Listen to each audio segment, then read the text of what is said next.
Magandang araw po sa inyong lahat mga kababayan at welcome back dito po sa PNR. Nako, eto mga kababayan, breaking update, Kong Marcoleta, good news. Attorney Cañete, kinumpirma na INC sa mga Duterte.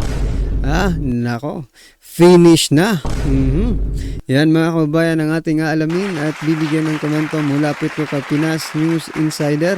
Nasa description po ang full video link ng video ito. Subscribe na po kayo.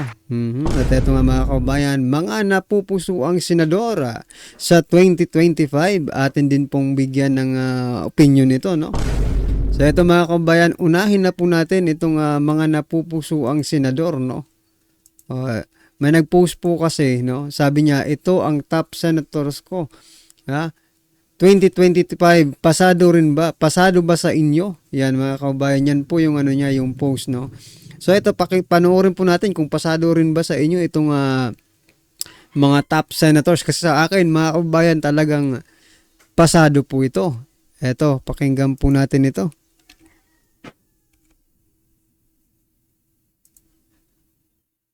Eka lang mga kababayan. Okay. Ito.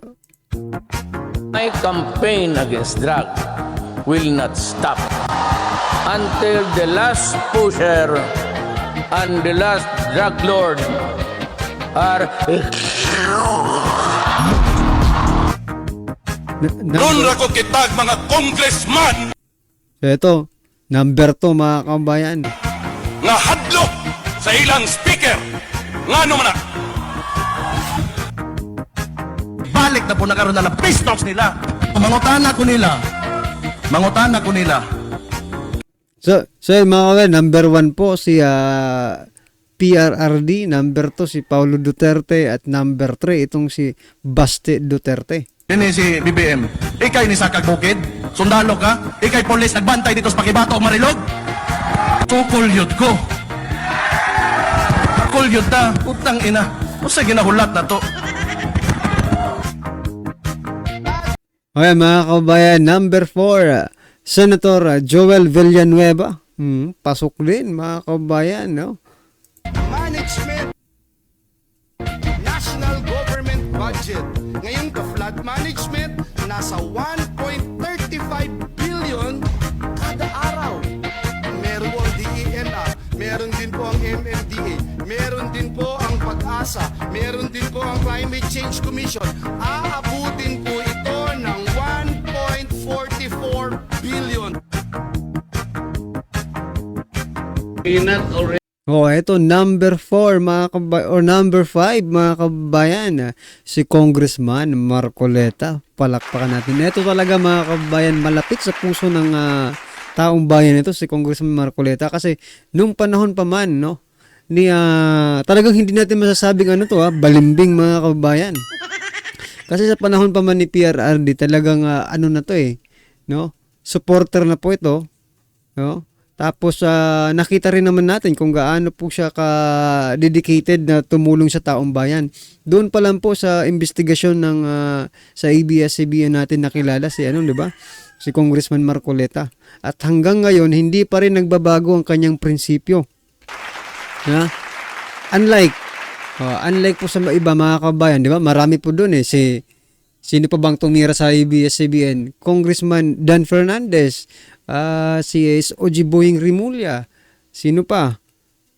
Marami pang iba mga kabayan. Pero si Congressman Marcoleta lang po ang bukod tangi mga kabayan na hindi bumaliktad, no? Hindi siguro nasusuhulan, di ba? Pasado ba sa inyo? Number 1, PRRD. Number 2, Paulo Duterte. Number 3, Baste Duterte. Number 4, Senator Joel Villanueva. Number 5, si Congressman Marcoleta. Pasok na pasok mga kababayan. Respecting a tradition well kept by the Trump. Respect tradition. Hindi nga, pinagtatanong mo siya eh. Meron pang there was no disrespect to the office of the President, Vice President. So ano yung pinagtatanong niyo sa kanya eh? This question never happened before. That is the one I'm explaining to you. It did not happen before. Now, ang tanong ko po, ba't nangyari po nung nakaraan, nangyayari na naman ngayon? We are talking of the office that Sir, kailan ho ulit may matutumba na mayor? Depende na lang sa intriga mo kung saan ang mas marami. So yan mga kababayan, yan po yung mga napupusuan natin ngayon. Tulad po nang nag-post nito, no? Mga lods, mga kois, mga pare-kois. Pasok ba sa inyo yung mga sinabi nating mga senatorial candidate kung tatakbo sila? Kung hindi sila tatakbo, wala rin naman tayong magagawa. Pero sana, tumakbo naman sila para mapagbigyan ng taong bayan, di ba? Napakaganda siguro nito. Para talaga magkaalaman na dyan sa Senado. Kaya mga kabayan, malayo pa naman yan. Sana nga po kung hindi sila tatakbo, magbago po ang kanilang isip at tumakbo na sila, di ba? Lalo na po itong si PRRD at Congressman Marcoleta. Congressman Marcoleta, please, di ba? Trinay nyo na po nung nakaraan pero nag-back out kayo. Ngayon, ituloy nyo na. Nasa likod nyo na po ang taong bayan, Congressman Marcoleta. Parang awa nyo na. Tayo na yung nagmamakaawa. Totoo yan, mga kababayan, no? Coming from sa akin, personally. Kasi nakikita ko talaga na may pag-asa dito kay Congressman Marcoleta. Okay? At ito na nga mga kababayan, itong balitang ito, talagang magpapaiyak sa mga kalaban. Okay, ito mga kababayan, panoorin po natin at bigyan natin ng komento to. Ito ang balita ngayon, trending at pinag-uusapan ngayon sa mundo ng social media. Ang di umano'y balita, matapos pigilang magsalita, patahimikin, hinarang at tinanggal pa sa pwesto bilang Vice Chairperson sa GIP Party List. So yan nga mga kababayan, no, ay nakakalungkot isipin na tinanggal, no, sinibak ang ating Congressman Marcoleta. Grabe po, no? Lantaran po ang kanilang, kumbaga, operasyon. Kinik out si, sa bagay, yung vice presidente nga, di ba? Inaano nila parang plinaplantingan para ground for impeachment, di ba? Ito kaya si Congressman Marcoleta na nag-iisa lang dyan sa Kongreso. Or kung mayroon mang kakampi, iilan lang po sila. Di ba? Hindi kayang alisin bilang vice chair. Ganito po talaga mga kababayan ang nangyayari. Ganito po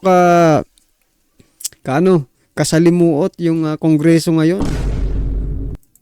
Representative na si Congressman Rodante Marcoleta at napabalitang nadismaya at pumalag ang INC at ang mga miyembro nito. Tila kinumpirma na mismo ng isang abogado ang suporta ng Iglesia ni Cristo sa pamamagitan ni Congressman Rodante Marcoleta ang kumpirmadong suporta nila sa mga Duterte, lalong-lalo na kay Vice President Sara Duterte. Pero bago ang lahat, kung bago ka pa lamang sa aming channel, please huwag kalimutang mag-like, subscribe at i-click ang notification bell para mas maging updated ka palalo sa lahat pa ng bagong video na i-upload namin. At eto na nga mga kababayan, tila mukhang hindi na nga makakayanan pa ng pamunuan ng Iglesia ni Cristo ang umano'y mga ginagawang tila kabulastugan ng mga mambabata sa Kongreso at ang tila panggigipit kay Sagip Party List Rodante Marcoleta matapos nilang tila patahimikin, hinarang, tinanggal sa committee at pinigilang magsalita sa plenary debates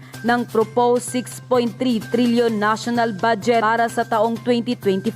Kinumpirma na mismo ng isang abogado na si Attorney Darwin Cañete ang kumpirmadong suporta ng Iglesia ni Cristo sa pamamagitan ni Sagip Party List Congressman Rodante Marcoleta dahil ito sa nasabing naging interview ng Pugad Vloggers kung saan host si Mark Lopez at si Attorney Darwin Cañete at nang tanggapin ni Congressman Marcoleta ang nasabing interview ng ng pugad vloggers kamakailan lamang. Yun pa sa inilabas na kumpirmadong report online ng isang magaling na abogado na si Attorney Darwin Cañete. Thank you, INC. Your member has done you proud. He represents a steadfast adherence to a democratic values and the most sacred tenets of believing in God. Tapos lumabas ang balitang ito at kinumpirma mismo ni Attorney Cañete ay lubos na nisayahan ng marami sa ating mga kababayan, lalong-lalo na ang mga DDS dahil tila ito na nga ang kumpirmadong report na nagsimula ng kumilos at ang full support ng Iglesia ni Cristo sa mga Duterte, lalong-lalo na kay Vice President Sara Duterte. Kung ating matatandaan noong 2016 mga kababayan ay naka-full support ang Iglesia ni Cristo kay dating Pangulong Rodrigo Duterte. Dahil sa kumpirmadong report na ito ay tila aasahan na natin ang buong Kongreso at ang tila buayang mambabatas na lagi na nilang pagtutulungan, higipitin at tila atakihin si Congressman Marcoleta at Vice President Sara Duterte. Nagpadala naman sa atin ng mga mensahe ang ilang mga miyembro ng INC. Eto mga kabayan, no, natutuwa lang ako kasi nakikita ko, no, si Congressman Marcoleta at si Vice President Sara Duterte. Grabe, no, tingnan nyo, nagkakamayan po sila. This is the true, dito po yung mga totoong servant ng gobyerno, mga kabayan, no. Inaapi na po sila, no, pero lumalaban, no, para sa bayan, mga kabayan, para sa ating lahat. Kasi kung wala sila mga kabayan, itong tongresong ito, sa bagay kahit nandyan nga sila, kita nyo naman kaliwat kanan po yung pangungurakot, 'di ba? Nandyan pa yan sila. Paano kung wala yan sila diyan? Sa bagay, politics is really a numbers game mga kabayan, no? Pero kahit na ganoon, patuloy po silang lumalaban para sa taong bayan, 'di ba? Na naka-full support sila kay Vice President Sara Duterte at ang ilan sa ating mga kababayan na labis ang kanilang pasasalamat sa Iglesia ni Cristo at ayon pa sa kanila na ipinadala sa aming team online. Bilang isang miyembro ng INC ay lubos po ang aming pagsuporta sa mga Duterte, lalong-lalo na kay Vice President Sara Duterte. Hindi na po namin masikmura ang ginagawa ngayon ng gobyerno, lalong-lalo na ang mga mambabatas sa Kongreso. Sukdulan na ang panggigipit nila sa mga matitinong mababatas na hindi sang-ayon at binabatikos ang mga kabulastugan nilang mga. Oo nga mga kabayan, no? Parang ang gobyernong ito dyan sa Kongreso, kinukonsinti pa, no? Itong mga bad elements ng ating society, di ba? Ginagawa pa nilang mga witness, yung mga drug lords, mga kabayan, against dito sa lumalaban sa mga ganitong krimen, di ba? Alam nyo, marami nga nagko-comment bakit ba nagpo-focus daw sila sa mga Duterte instead na mag-focus sa kung anong gusto nilang mangyari sa Pilipinas. Ito ba ang gusto nilang mangyari sa Pilipinas? Or dahil papalapit lang ang eleksyon, kaya ganito kayo sila mga kaubayan. Ha? Kasi marami pong nangyayaring like for example, yung mga kabataang nawawala. Diba marami pong nare-report na ganyan ha? Na mga kabataan na nawawala. Dapat focus nila yan kasi parang nakakatakot para sa kabataan natin ngayon, no? Hindi na nila makuhang maging masaya. Kasi biruin mo, lalabas sila ng bahay, paalalahanan ng magulang. Mag-ingat kayo, maraming nawawalang mga kabataan, and mostly kababaihan, mga kababayan. Di ngayon, di yung bata, syempre, ingat na ingat, no? There is no peace, kumbaga walang kapayapaan sa kanilang pag-iisip, mga kababayan, dahil nga iisipin nila na there is always danger, no? Pag lumabas po sila.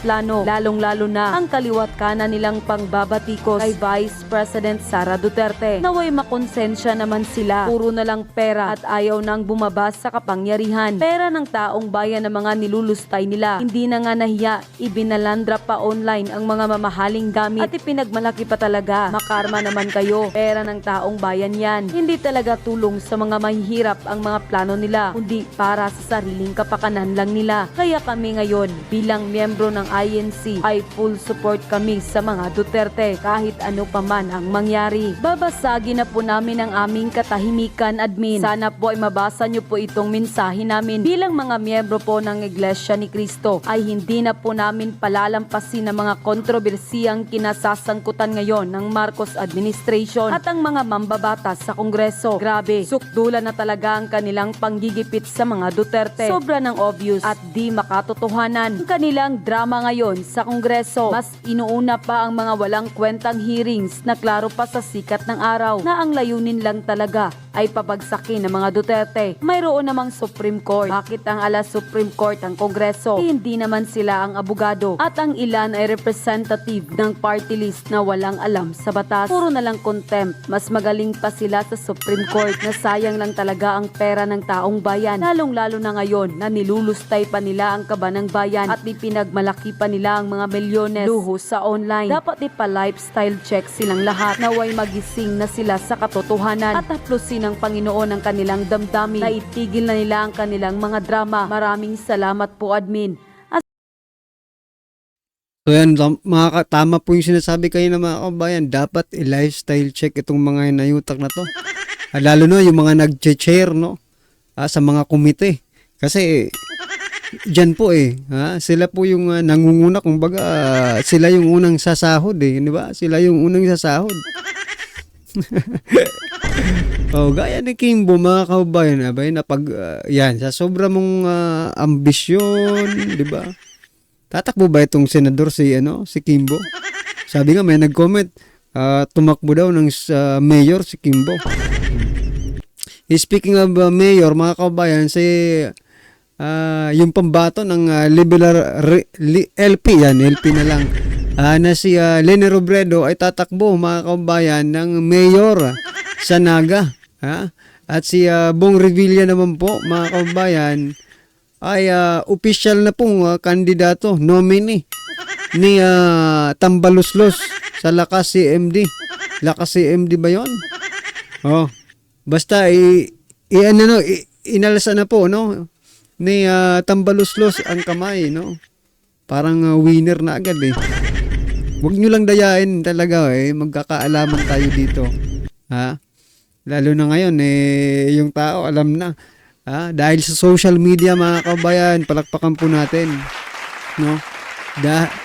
Ang laki po ng pagbabago, simula po nang nagkaroon ng internet, mga kabayan, at nitong mga social media platforms, no? Napakalaki na po ng pagbabago na ng social media sa Pilipino, no? Hindi sabihin man nating minsan talaga may fake news. Pero mga kabayan, na na po ng Pilipino, no?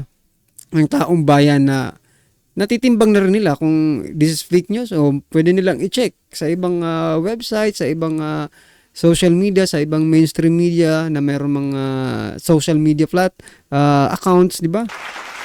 Palakpakan po natin kasi parang kumbaga medyo lumalaban ng patas na or patas na ang labanan, di ba? Dati kasi, mga kabayan, control po nila lahat ng impormasyon. Kung ano po yung sabihin nila, yun lang po ang kakainin or i-absorb, no? Tatanggapin ng taong bayan. We cannot comment kasi wala na, paano ba mag-comment noon? Wala naman, di ba? Ngayon, pwede po kayong libre na po ang mag-comment kahit saan, mga kabayan, at nababasa po yan. Kung babasahin man nila, di ba? At least na ipaparating na natin kung anong gusto nating iparating sa gobyerno. Right? Well, anyway, mga kabayan, ano man po ang inyong reaksyon, opinion patungkol po sa video na to, i-comment lang po sa baba para at least alam po nating, mga kabayan, ang inyong pong opinion patungkol dito. Alright? Maraming salamat po.